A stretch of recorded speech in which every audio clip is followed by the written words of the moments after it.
కీర్తనల గ్రంథము 30వ అధ్యాయము 11వ వచనం 2వ భాగాన్ని చదువుకుందాం. నా అంగలార్పును నీవు నాట్యముగా మార్చి ఉన్నావు.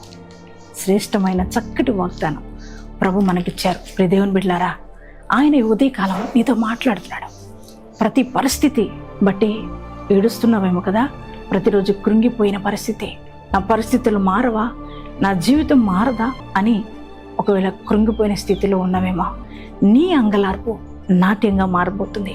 అవునండి, మీరే కాదు, దేవుని బిడ్డ దావీదు కూడా తన జీవితంలో భయంకరమైన శోధనలు వచ్చినప్పుడు వేదనతో కృంగిపోయాడు. అటువంటి పరిస్థితుల్లో దేవుడు దావీదును జ్ఞాపకం చేసుకున్నాడు. కనుక ఈ వాగ్దానం రిసీవ్ చేసుకుంటారా? సంతోషంతో స్వీకరించండి. దేవుని మాటను నమ్మండి. దావీదు జీవితంలో ఉన్నతమైన కార్యాలు చేసిన దేవుడు మీ జీవితంలో కూడా చేయబోతున్నాడు. అట్టి కృప మీ అందరికీ దేవుడు అనుగ్రహించును గాక.